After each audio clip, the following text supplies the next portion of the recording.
يقضي أربي من يا ترى يضمني يمدني بناشبي مولاي أن يكون لي شأن كشأن الكوكب وأن أكون سيدنا ومولانا وحبيبنا وشفيعنا محمدا عبده ورسوله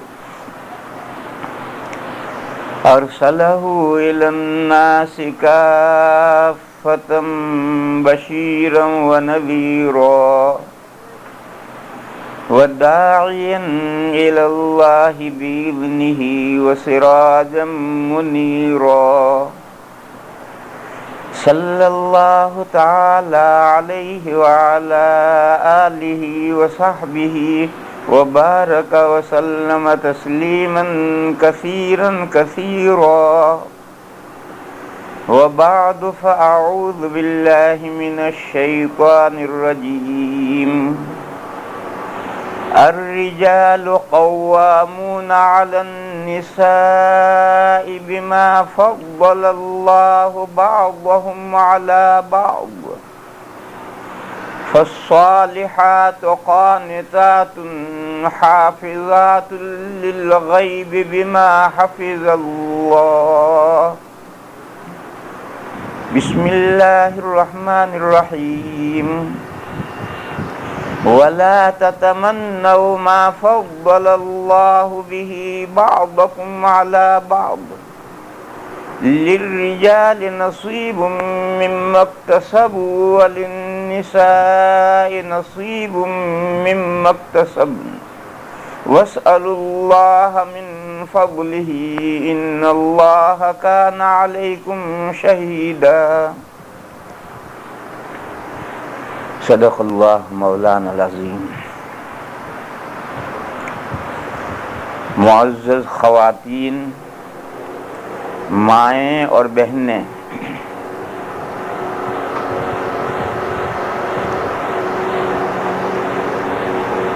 انسان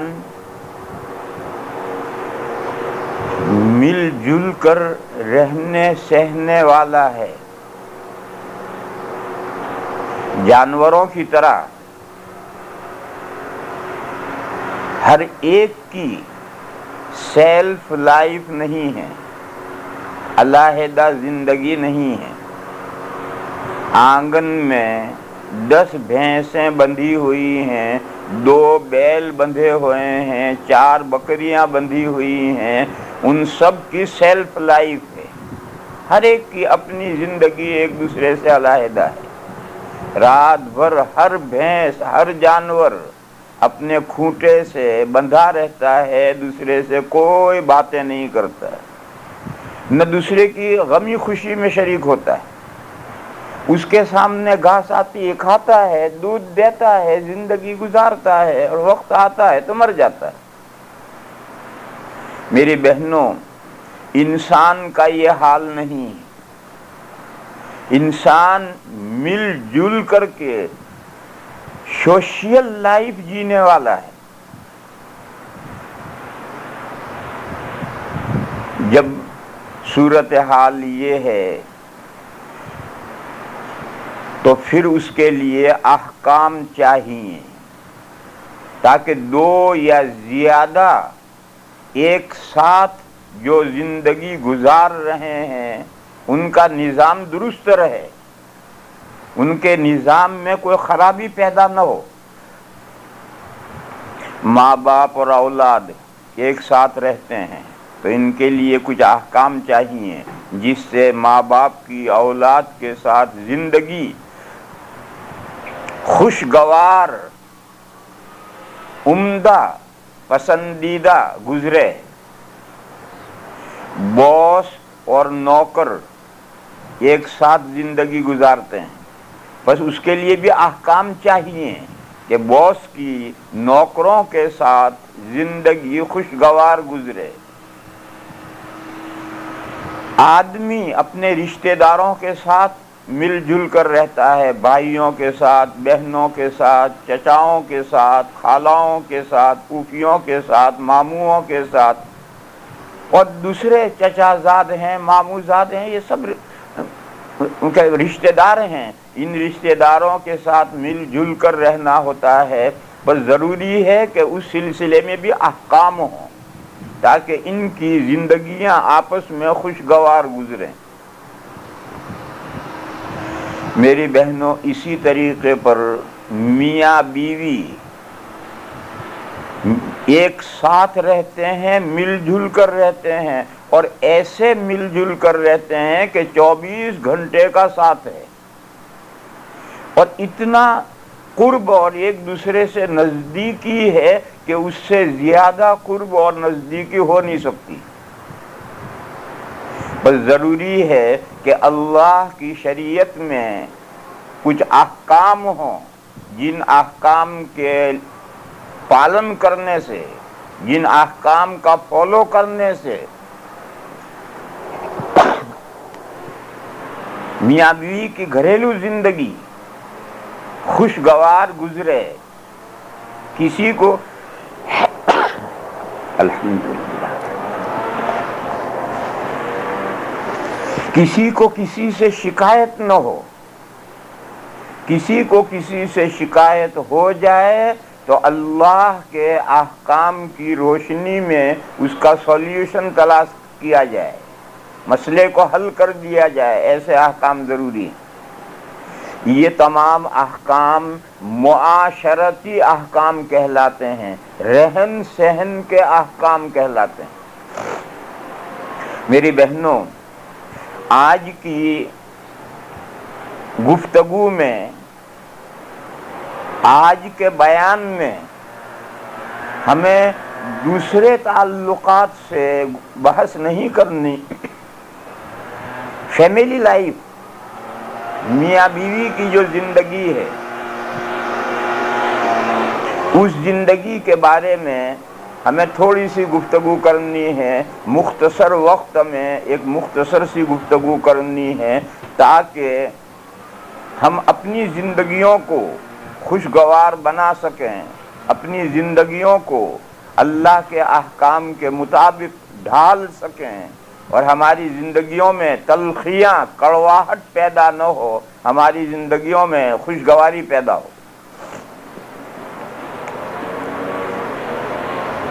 دوسری بات یہ سمجھنی چاہیے کہ ایکوالٹی، مساوات، برابری اسلام میں بھی ہے، اور نن مسلم ویسٹرن کنٹریز، ان کے تصورات میں بھی ایکوالٹی ہے، برابری ہے، لیکن غیر مسلموں کے ذہن میں جو ایکوالٹی ہے، جو برابری ہے، وہ اسلام کی ایکوالٹی سے مختلف ہے۔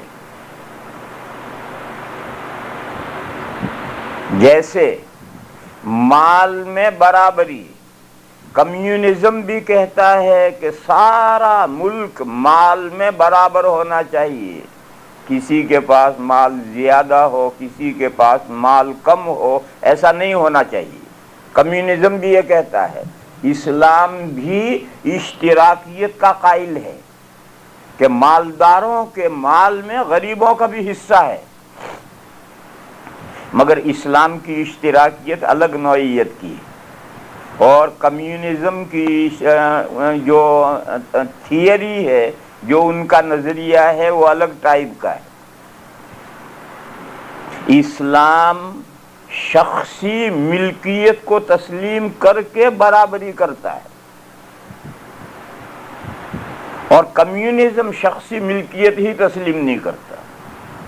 بس کمیونزم جو برابری کرے گا وہ الگ ٹائپ کی ہوگی، اسلام جو برابری کرے گا وہ الگ ٹائپ کی ہوگی، کیونکہ دونوں کے پیچھے یہ نظریہ ہے کہ شخصی ملکیت، انڈیویجول ملکیت کو مانا جائے یا نہ مانا جائے، اسلام مانتا ہے، اسی لیے اسلام نے زکوٰۃ فرض کی۔ ایک آدمی کے پاس، ایک عورت کے پاس مال ہے جبھی تو اس میں زکوٰۃ واجب ہوگی۔ اور کمیونزم شخصی انڈیویجول ملکیت مانتا ہی نہیں، بس دونوں کی ایکوالٹی الگ الگ ٹائپ کی ہوگی۔ اسی طرح سے میری بہنوں، میاں بیوی میں برابری، مرد و زن میں برابری، عورت میں اور مرد میں، چاہے وہ ہسبینڈ وائف ہوں یا ہسبینڈ وائف نہ ہوں، مرد اور عورت میں برابری اسلام کے نقطۂ نظر سے اور ہے اور نن مسلموں کا نقطۂ نظر اور ہے۔ اسلام کا نظریہ یہ ہے کہ عورت اور مرد دونوں کے ہاتھ برابر نہیں ہیں، ایک کا نیچے ہے ایک کا اوپر ہے۔ ویسٹرن کنٹریز کا جو سوچنا ہے وہ اس کو تسلیم نہیں کرتے، وہ کہتے ہیں دونوں ہاتھ برابر ہیں، نہ کوئی ہاتھ اوپر ہے نہ کوئی ہاتھ نیچے ہے۔ جب یہ دونوں کی سوچ الگ الگ ہے تو ویسٹرن کنٹریز کی جو ایکوالٹی ہے، برابری ہے، وہ اور ٹائپ کی ہوگی، اور اسلام میں جو اور برابری رکھی گئی ہے وہ اور ٹائپ کی ہوگی۔ یہ ایک بنیادی نقطہ، ایک بنیادی بات ہے جو ہم سب مسلمانوں کو سمجھ لینی چاہیے، خاص طور پر اس ملک کی خواتین کو یہ بات سمجھ لینی چاہیے۔ اللہ نے ہمیں صرف انسان نہیں بنایا، بلکہ انسان بنانے کے بعد اللہ نے ہمیں مومن بنایا ہے، اللہ نے ہمیں ایمان کی توفیق دی ہے، اللہ نے ہمیں اپنے اللہ پر ایمان لانے والا بنایا ہے، اللہ نے ہمیں اللہ کے حبیب حضرت محمد مصطفیٰ صلی اللہ تعالی علیہ وسلم پر ایمان لانے والا بنایا ہے، اللہ نے ہمیں جو دین نازل فرمایا ہے قرآن و حدیث کی شکل میں جو ہمارے پاس موجود ہے اس کا ماننے والا بنایا ہے۔ بس ہمارا سوچنا ہمارے ریلیجن کے دائرے میں ہوگا، ہمارے مذہب کے سرکل میں ہوگا، ہم جس مذہب کو مانتے ہیں اس مذہب کے دائرے میں ہوگا۔ اور مغربی دنیا کے لوگ یا تو کوئی ریلیجن مانتے ہی نہیں، یا مانتے ہیں تو ان کا ریلیجن رونگ ہو گیا ہے، اللہ کے یہاں سے جیسا مذہب آیا تھا یہودیوں کا، عیسائیوں کا، اس اوریجنل شکل میں وہ رہا ہی نہیں۔ پر جس کا کوئی مذہب ہی نہیں ہے اس کے سوچنے کا انداز الگ ہوگا، جس کا مذہب ہے مگر وہ رونگ مذہب ہے اس کے سوچنے کا انداز بھی الگ ہوگا۔ اور ہمارے پاس اللہ کے فضل سے صحیح مذہب موجود ہے، جو مذہب اللہ نے نازل کیا ہے زبر زیر کے فرق کے بغیر، وہ قرآن کریم ہمارے پاس موجود ہے اور ہم اس پر ایمان رکھتے ہیں۔ بس ہمارے سوچنے کا انداز الگ ہوگا، نن مسلموں کے سوچنے کا انداز الگ ہوگا۔ اسلام کا تصور یہ ہے کہ فیملی لائف میں مرد اور عورت کے، ہسبینڈ اور وائف کے دونوں ہاتھ ایکول نہیں ہیں، برابر نہیں ہیں، ایک ہاتھ اوپر ہے اور ایک ہاتھ نیچے ہے۔ دلیل قرآن کریم کی 2 آیتیں میں نے پڑھی ہیں۔ اللہ پاک نے فرمایا الرجال قوامون علی النساء بما فضل اللہ بعضهم علی بعض،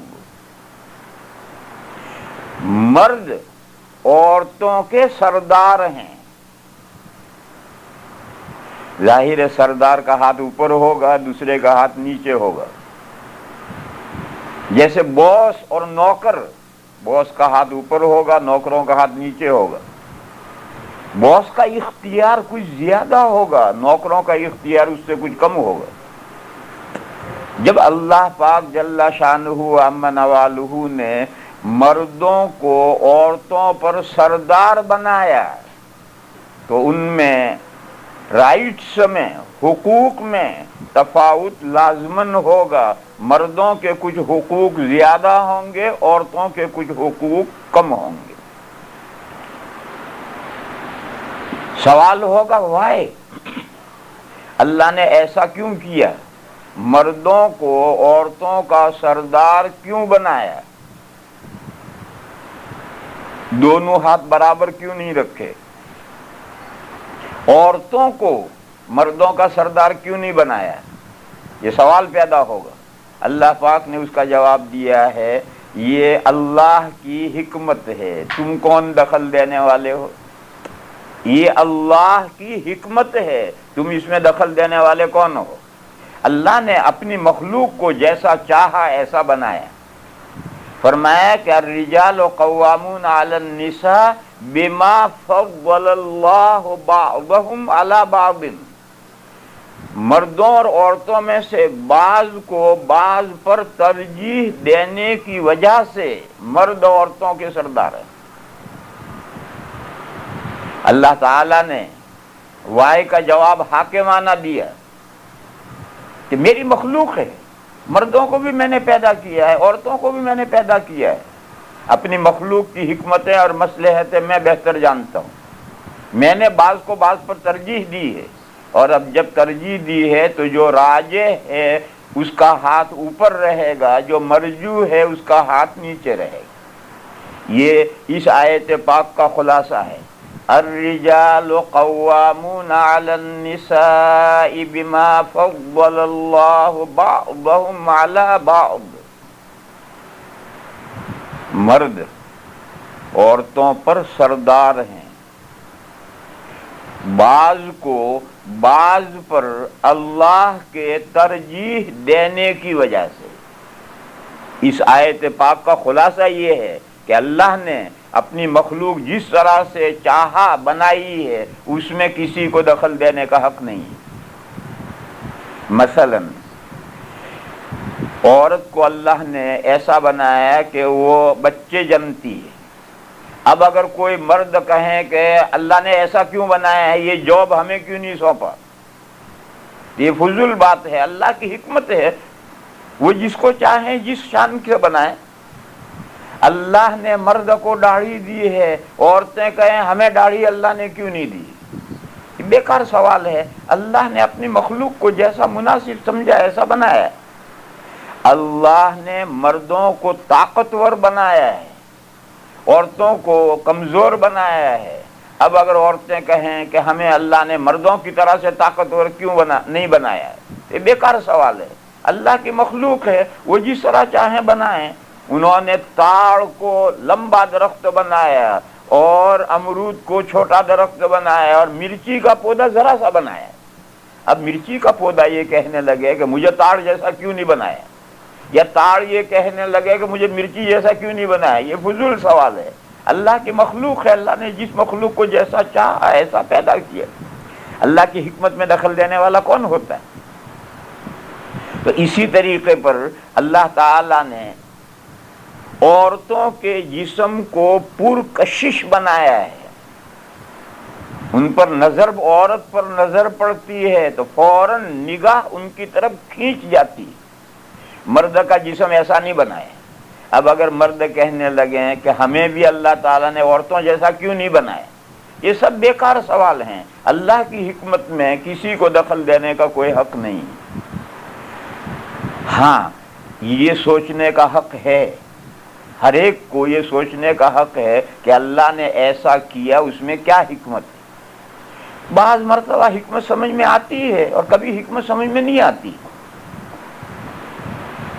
ایک بے وقوف صاحب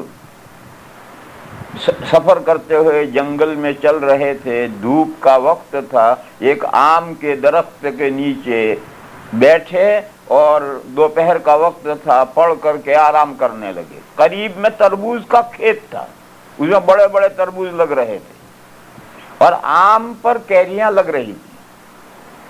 اب وہ پڑے پڑے سوچ رہے ہیں کہ نعوذ باللہ خاکم بدہن، اللہ میاں بھی کیسے بے وقوف ہیں کہ اتنے بڑے درخت کو چھوٹے چھوٹے پھل دے رکھے ہیں، اور یہ بیچاری کمزور بیل اس کو 10-10 کلو کا پھل دے رکھا ہے۔ یہ سب پڑے پڑے سوچ ہی رہے تھے اور اوپر سے ایک آم ٹوٹا اور سر پر آ کر ٹن دے کر بجا۔ ایک دم اٹھ کر بیٹھ گئے اور کہنے لگے نہیں اللہ میاں عقل مند ہیں، اگر یہ تربوز آم کے درخت پر ہوتا تو آج میرا قصہ ہی نمٹ گیا تھا۔ تو کبھی کبھی اللہ کے کاموں کی حکمت جب سر پہ بجتا ہے تب سمجھ میں آتی ہے، اس کے بغیر نہیں سمجھ میں آتی۔ لیکن بہرحال انسان کو یہ حق ہے کہ اللہ کی تخلیق میں غور کرے اور اللہ کی حکمتوں کو سمجھے۔ وہ حکمت یہ ہے، اگر دونوں ہاتھ برابر رہیں گے، کوئی ایک ہاتھ اوپر اور ایک ہاتھ نیچے نہیں رہے گا تو فیملی لائف سکسیسفل نہیں ہوگی۔ آپ حضرات امریکہ میں رہتے ہیں، دنیا بھر کے قصے سنتے ہیں، ان غیر مسلموں کی جو فیملی لائف ہے اس میں غور کریں آپ، ان کے گھروں کا کیا حال ہے۔ ان کا گھروں کی زندگیاں جہنم کی زندگیاں ہیں، آج ساتھ ہیں کل جدا ہیں، معمولی معمولی باتوں پر لڑائی ہو جاتی ہے، کوئی کسی کی سننے کے لیے تیار نہیں ہے، کیوں ان کے تصور میں دونوں ہاتھ برابر ہیں، جب دونوں ہاتھ برابر ہیں تو کوئی کسی کو کیوں مانے۔ اور اسلامی زندگی کا نقشہ ان ملکوں میں جا کر دیکھو جہاں یہ تصور پایا جاتا ہے کہ ایک ہاتھ اوپر ہے ایک ہاتھ نیچے ہے، یہ تصور جہاں پایا جاتا ہے وہاں جا کر کے مسلمانوں کی لائف دیکھو۔ دیوبند میں جس محلے میں میں رہتا ہوں وہ نہایت غریب لوگوں کا محلہ ہے، دھوبی ہیں، نائی ہیں، گھاڑے ہیں، ایسی معمولی قومیں رہتی ہیں بیچاری، 500 گھروں کا محلہ ہے۔ 34 سال سے اس محلے میں میں رہتا ہوں، کبھی رات میں کوئی جھگڑا کسی گھر میں سنائی نہیں دیتا، اور اس 34 سال میں 2-3 طلاقیں ہوئی، باقی سب جو کچھ سوکھا روکھا ان کے پاس ہے رات کو کھا کر سب سو جاتے ہیں، صبح اٹھ کر اپنے کام میں لگ جاتے ہیں۔ کوئی نرم گرم بات شوہر کہتا ہے بیوی سن لیتی، کبھی بیوی مچل جاتی ہے اور کوئی بات کہتی ہے تو شوہر مان لیتا ہے۔ کیوں؟ ذہنی طور پر تصور میں دونوں ہاتھ ایکول نہیں ہیں، مرد عورتوں پر سردار ہے، یہ تصور عورتوں کے ذہنوں میں ہے، جس کی وجہ سے فیملی لائف بڑی خوشگوار ہے۔ کبھی مرد آیا کام کاج پر سے، دماغ بکھرا ہوا ہے، اس نے 2 لفظ زور سے کہہ دیے، بیوی نے خاموشی سے سن لیے۔ کبھی شوہر موڈ میں ہے، عورت نے کوئی نخرہ کر دیا اور کوئی سخت بات کہہ دی، مرد نے سن لی۔ لیکن یہ جو مغربی دنیا ہے، اس مغربی دنیا میں یہ بات نہیں چلتی، کیونکہ ان کے تصور میں دونوں ہاتھ ایکول ہیں، کوئی اوپر نیچے نہیں ہے تو کوئی کسی کی کیوں سنے گا، اور جب نہیں سنے گا تو روز گھر ٹوٹیں گے۔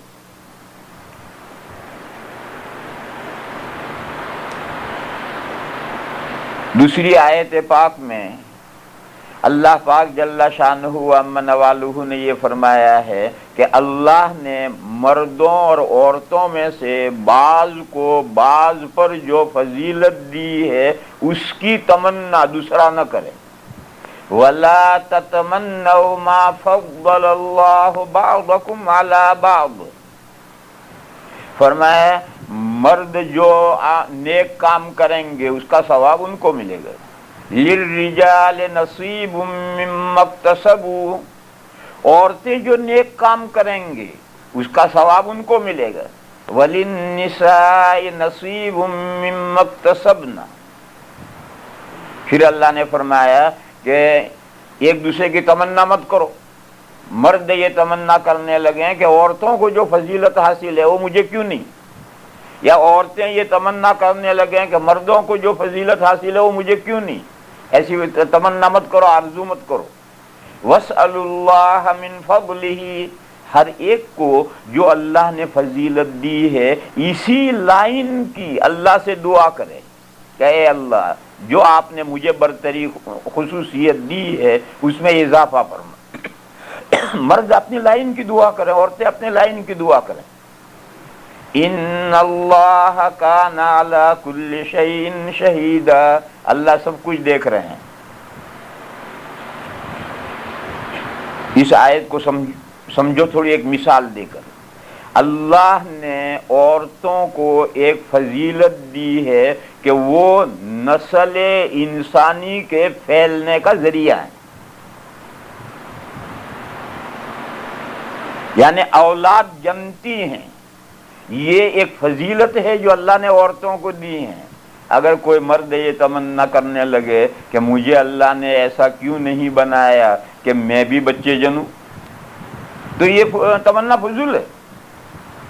دیکھو اللہ کو نے عورتوں کو جو یہ حال بنایا ہے کہ انسانی نسل ان کے ذریعے سے پھیلتی ہے، ان کے ذریعے سے اولاد ہوتی ہے، یہ ایک بہت بڑی فضیلت ہے خواتین کے لیے۔ آپ حضرات نے ایک حدیث سنی ہوگی، نبی پاک صلی اللہ تعالی علیہ وسلم نے فرمایا ہے کہ جنت ماں کے پیر کے نیچے ہے، باپ کے پیر کے نیچے ہے، یہ نہیں کہا۔ جنت باپ کے پیر کے نیچے ہے یہ نہیں کہا، بلکہ یہ کہا کہ جنت ماں کے پیر کے نیچے ہے۔ کیوں ماں کے پیر کے نیچے کیوں ہے؟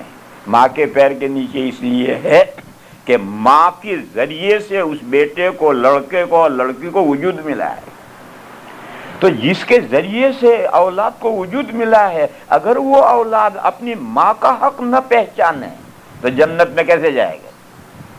جیسے اللہ نے ہمیں پیدا کیا، اللہ ہمارے خالق ہیں، ہم اس کے مخلوق ہیں، اگر ہم اللہ کا حق نہ پہچانے تو جنت میں کیسے جائیں گے؟ تو ہمارے وجود میں آنے کا حقیقی سبب تو اللہ تعالی ہے، بس مخلوق کو خالق کا حق پہچاننا ہے۔ میری بہنوں، اسی طریقے سے اولاد کے وجود میں آنے کا ظاہری سبب ماں ہے، بس اولاد کو ماں کا حق پہچاننا ہے۔ اگر وہ ماں کو کا حق نہیں پہچانے گا، اس کی خدمت نہیں کرے گا، اس کو راضی نہیں رکھے گا تو جنت سے محروم رہے گا۔ بہرحال حدیث میں یہ ہے کہ جنت ماں کے پیروں تلے ہے، باپ کا ذکر نہیں کیا۔ اس سے آپ یہ سمجھیں کہ اللہ تعالیٰ نے جو یہ فریضہ عورتوں کو اڑایا ہے، اللہ نے عورتوں کو جو ایسا بنایا ہے کہ ان کے ذریعے سے انسانی نسل بڑھتی ہے، یہ عورتوں کے لیے ایک بہت بڑی فضیلت ہے۔ اتنی بڑی فضیلت ہے کہ مرد اس کے گرد پا کو نہیں پا سکتے ہیں، اتنی بڑی عورتوں کے لیے فضیلت۔ مردوں کو بھی اللہ نے ایک فضیلت دی ہے، وہ فضیلت یہ دی ہے کہ وہ کمائیں اور عورتوں کو کھلائیں۔ کمانا اللہ نے مردوں کے ذمے رکھا ہے، عورتوں کے ذمے کمانا نہیں رکھا۔ عورت جب تک بیٹی ہے باپ کما کے کھلائے گا، عورت جب وائف بن گئی تو ہسبینڈ کما کر کھلائے گا۔ اگر ہسبینڈ نہ رہا اور عورت بیوہ ہو گئی اور اولاد بڑی ہے تو اولاد کما کے کھلائے گی۔ اولاد نہیں ہے تو خاندان کے ذمے عورتوں کا خرچہ رکھا ہے، خاندان بیوہ عورتوں کو کما کر کھلائے گا۔ اور اگر کسی عورت کا خاندان بھی نہیں ہے تو پھر حکومت کے ذمے بیوہ عورتوں کا خرچہ رکھا ہے، حکومت ان کو کھلائے گی۔ بہرحال ایک عورت کے ذمے کسی بھی مرحلے میں کمانا اللہ نے رکھا ہی نہیں۔ کیوں؟ یہ کمانا ہیوی ڈیوٹی ہے، بہت مشکل اور بھاری کام ہے۔ کھیت میں ہل چلانا، بڑی بڑی مشینیں چلانا، بوریاں اٹھانا، سامان ڈھونا، بے شمار مشقت کے کام ہیں۔ مرد کا جسم تو اللہ نے طاقتور بنایا ہے، وہ یہ سب کام کر سکتا ہے۔ عورت کا جسم اللہ نے کمزور اور ناتواں بنایا ہے، وہ کسی آفس میں بیٹھ کر قلم ہاتھ میں لے کر گھسیٹے اور مردوں کے لیے نظارہ بنی رہے، یہ تو ممکن ہے، مگر کھیت میں صبح سے شام تک ہل چلائے یہ ممکن نہیں۔ فاوڑا لے کر صبح سے شام تک مٹی کھودے یہ عورت کے لیے ممکن نہیں۔ بہرحال یہ جو مرد کما کما کر کھلائیں گے یہ مردوں کی ایک فضیلت ہے، مردوں کی ایک فضیلت ہے، اور مرد کما کر لا کر جو بیوی بچوں کو کھلاتے ہیں تو ان کو صدقے کا ثواب ملتا ہے۔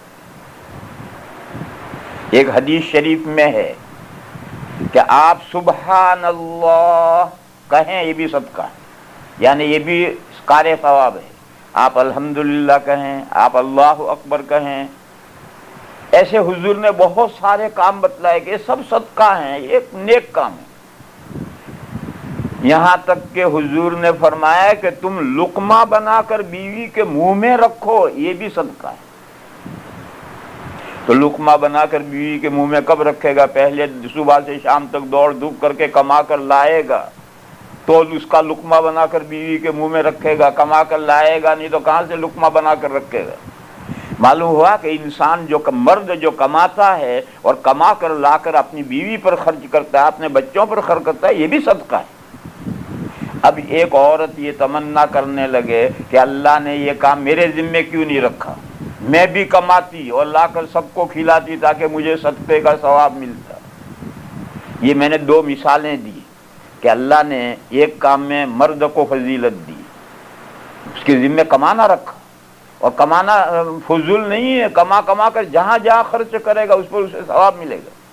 اور ایک کام عورت کے ذمے رکھا کہ اس سے انسان کی نسل انسانی پھیلے، اور اس کو وہ اتنا بڑا نیکی کا کام ہے کہ ماں کے قدم کے نیچے جنت کو رکھ دیا۔ اللہ نے فرمایا وَلَا تَتَمَنَّوْا مَا فَضَّلَ اللَّهُ بِهِ بَعْضَكُمْ عَلَى بَعْضٍ، اور تمنا مت کرو، آرزو مت کرو اس بات کی جس کے ذریعے سے اللہ نے بعض کو بعض پر فضیلت دی۔ مردوں سے کہا تم یہ تمنا مت کرو کہ مجھے اللہ نے بچے جننے والا کیوں نہیں بنایا، بچے جننے کے قابل کیوں نہیں بنایا، یہ تمنا مت کرو۔ اور عورتوں سے کہا کہ تم یہ تمنا مت کرو کہ اللہ نے ہمارے ذمہ کمانا کیوں نہیں رکھا، ہم بھی کماتے اور کھلاتے، اس کی تمنا مت کرو۔ اللہ نے بعض کو بعض پر ترجیح دی ہے۔ لِلرِّجَالِ نَصِيبٌ مِّمَّا اكْتَسَبْنَا، مردوں کے لیے بڑا حصہ ہے ان کاموں میں سے جو وہ کماتے ہیں، یعنی مردوں کو جو فضیلت دی ہے، کمانا ان کے ذمے رکھا ہے، اس کمانے میں وہ خوب دوڑ دھوپ کریں اور اس لائن سے ثواب میں آگے بڑھیں۔ عورتوں کے ذمے دوسرا کام رکھا ہے، وہ اس لائن میں بڑھیں اور اولاد کی نگہداشت، اولاد کی صحیح تربیت، اولاد کو دینی مزاج بنانا، اس لائن سے ثواب حاصل کریں۔ مردوں کے لیے بڑا حصہ ہے ان کاموں میں سے جو انہوں نے کمایا، اور عورتوں کے لیے بڑا حصہ ہے ان کاموں میں سے جو انہوں نے کمایا۔ وَاسْأَلُوا اللَّهَ مِن فَضْلِهِ، اور ہر ایک اللہ سے دعا کرے، مرد دعا کرے کہ خدایا آپ نے میرے ذمے جو کمانا محنت کرنا رکھا ہے مجھے اس میں سکسیسفل بنا، مجھے رزق حلال عطا فرما تاکہ میں اپنے متعلقین کی نگہداشت کر سکوں، ان کے تقاضوں کو، نیڈ کو، حاجت کو پورا کر سکوں۔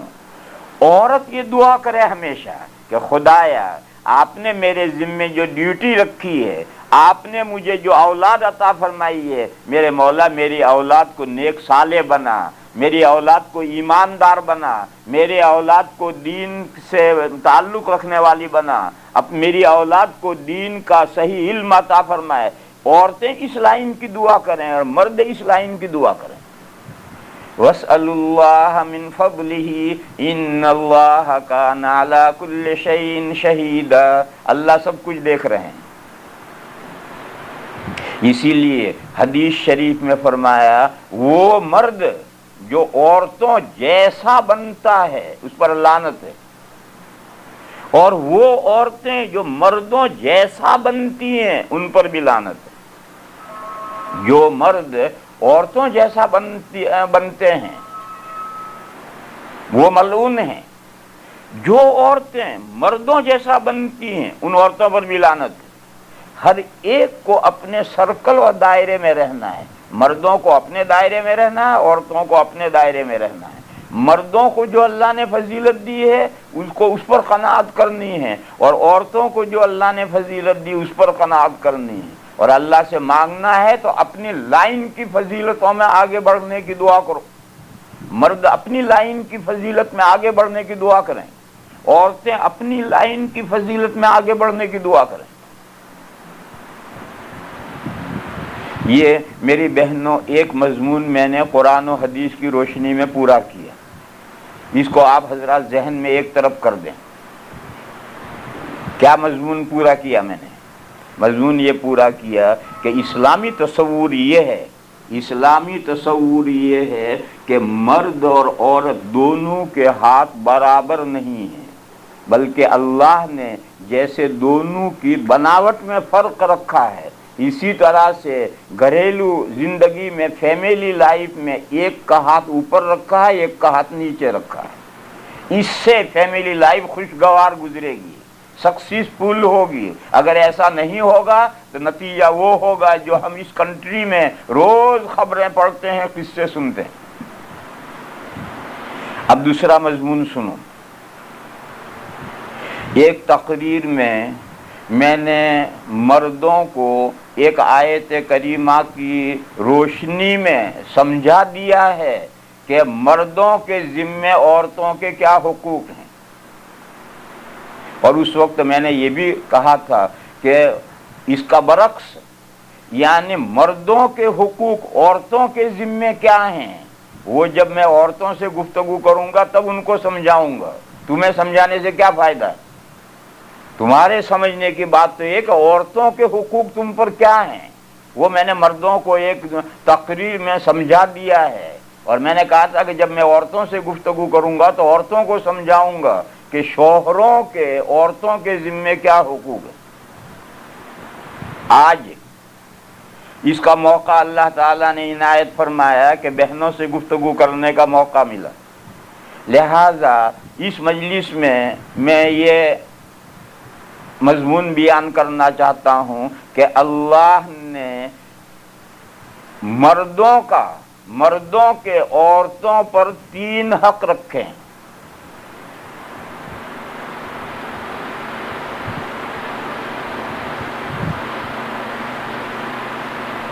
سب سے پہلا حق تو اللہ کا ہے،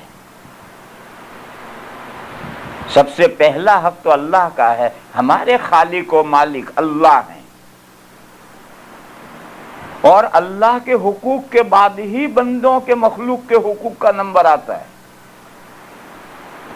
بس اگر کہیں ٹکراؤ ہو جائے اللہ کے حق میں اور کسی انسان کے حق میں تو اللہ کا حق مقدم ہوگا، انسان کا حق پس پشت ڈال دیا جائے۔ باپ اور اولاد کے حقوق میں ٹکراؤ ہو جائے، باپ ایسا حکم دیتا ہے جو شرعاً حرام ہے تو اس کا فالو اولاد نہیں کرے۔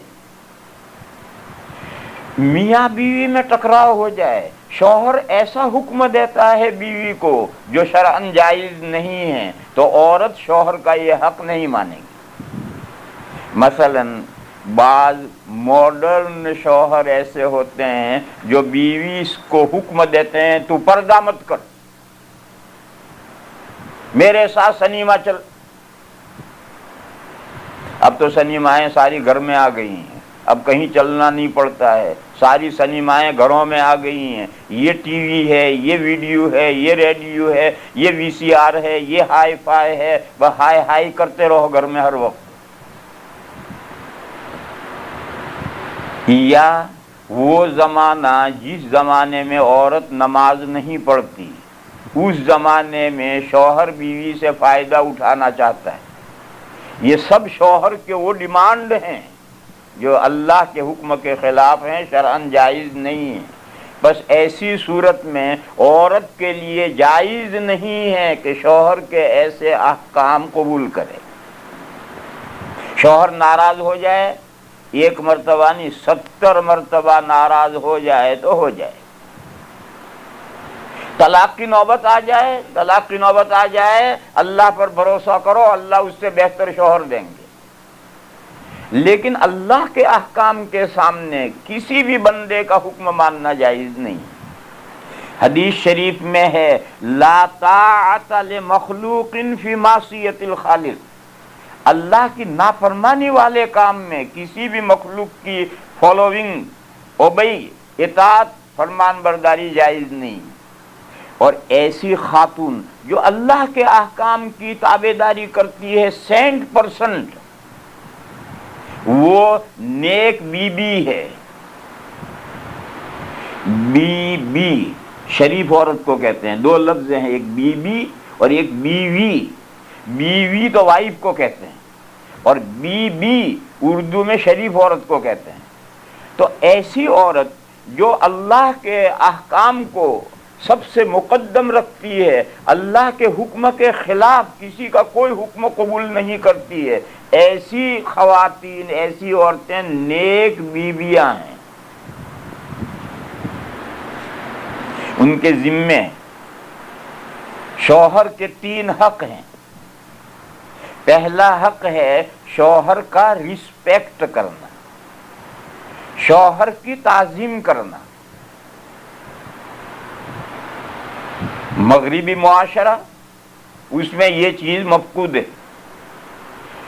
شوہر بیوی کو تو طلاق سے بلائے گا، بیوی شوہر کو اسی طرح سے ترکی بترکی جواب دے گا۔ کسی کے دل میں کسی کا رسپیکٹ نہیں۔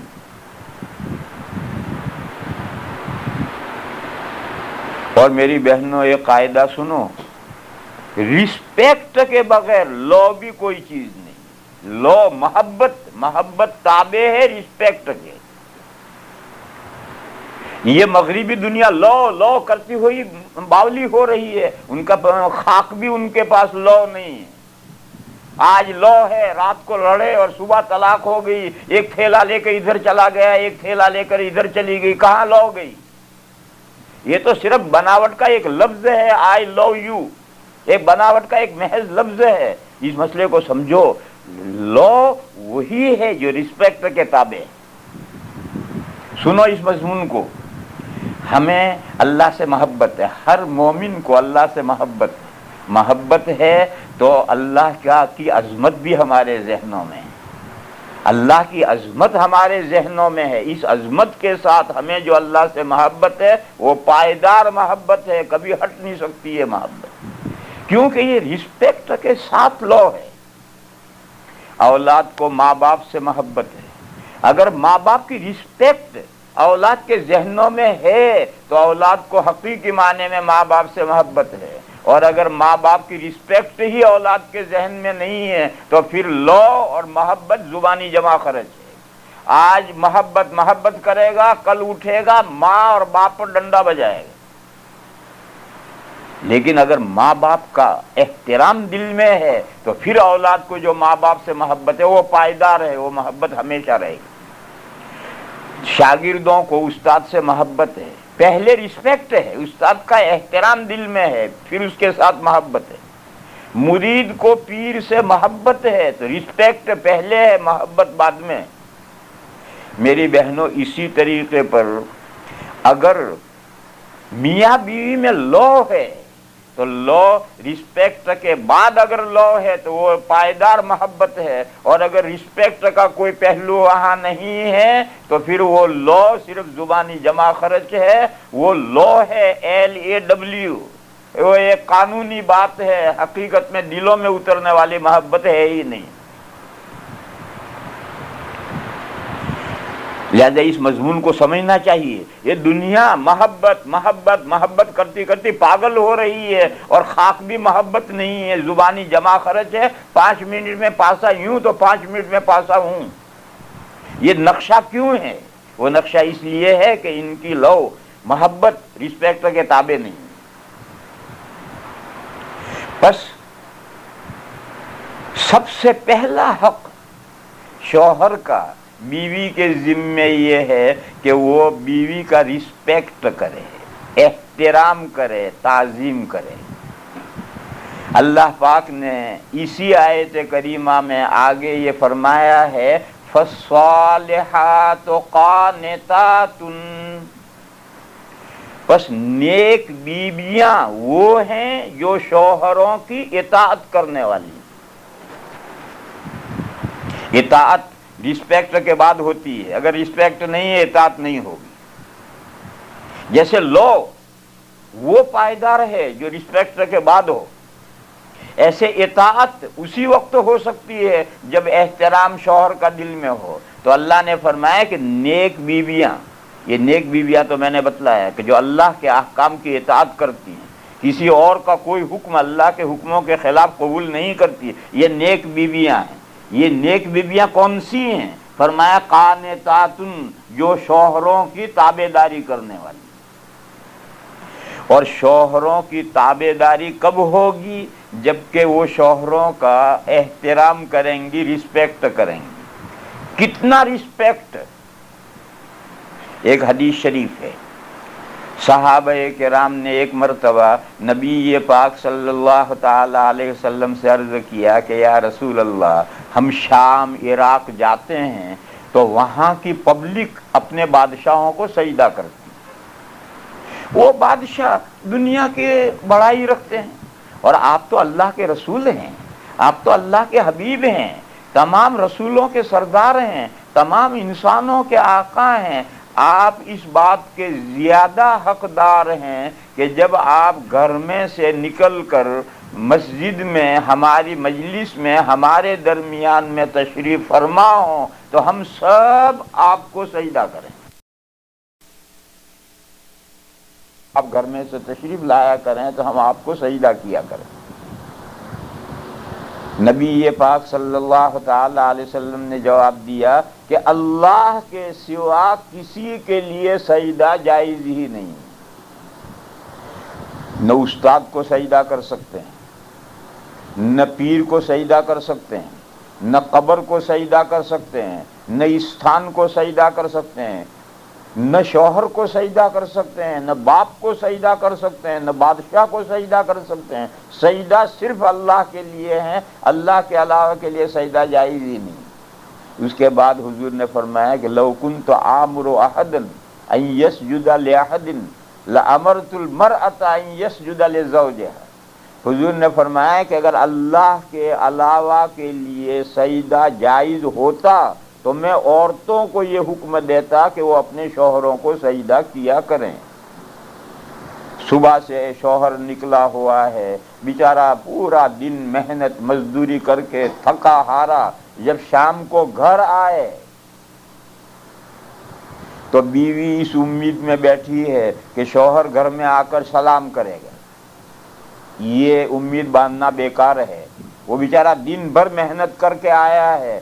عورت کی یہ ذمہ داری ہے کہ شوہر کے گھر میں آتے ہی فوراً اس کا ویلکم کرے، استقبال کرے، ہنستے چہرے اس کے سامنے آئے اور بڑھ کر شوہر کو سلام کرے. یہ ایک ادب ہے جسے سمجھو. دن بھر محنت مزدوری کر کے معلوم نہیں کیا کیا پریشانیاں اٹھا کر شوہر جب شام کو گھر آیا ہے، اب بیوی منہ بنائے بیٹھی ہے. وہ چاہے کہ شوہر آ کر سلام کرے، اس کو ہنسائے، کچھ ایسی بات کرے کہ بیوی ہنسے. یہ غلط طریقہ ہے. وہ بیچارہ تھکا ہارا معلوم نہیں کس ٹینشن میں آیا ہے، کس پریشانی میں آیا ہے. ایسی صورت میں اسلامی ادب یہ ہے کہ عورت جو بھی کام کر رہی ہے اسے چھوڑ کر کے شوہر کو ویلکم کرنے آئے، ہنستے چہرے اس کے سامنے آئے اور عورت بڑھ کر سلام کرے. تو شوہر کا آدھا غم غلط ہو جائے گا. دن بھر کی جو اس کی پریشانیاں ہیں، آدھی پریشانی تو بیوی کو ہنستے منہ دیکھنے سے ہی دور ہو جاتی ہے. بس یہیں تک. حضور نے فرمایا اس سے اگر سجدہ کرنا جائز ہوتا تو میں عورتوں کو یہ بھی حکم دیتا کہ ہنستے چہرے بیوی کے شوہر کے سامنے آئیں، شوہر کو سلام کریں اور سلام کر کے شوہر کو سجدہ کریں. میں یہ عورتوں کو یہ حکم دیتا، مگر یہ حکم حضور نے نہیں دیا کیونکہ اللہ کے علاوہ کو سجدہ کرنا جائز ہی نہیں. یہ حدیث شریف ہے. اس حدیث شریف سے کیا نکلا؟ اس حدیث شریف سے یہ نکلا کہ عورتوں کے ذمے نعم نعم لكنني من غير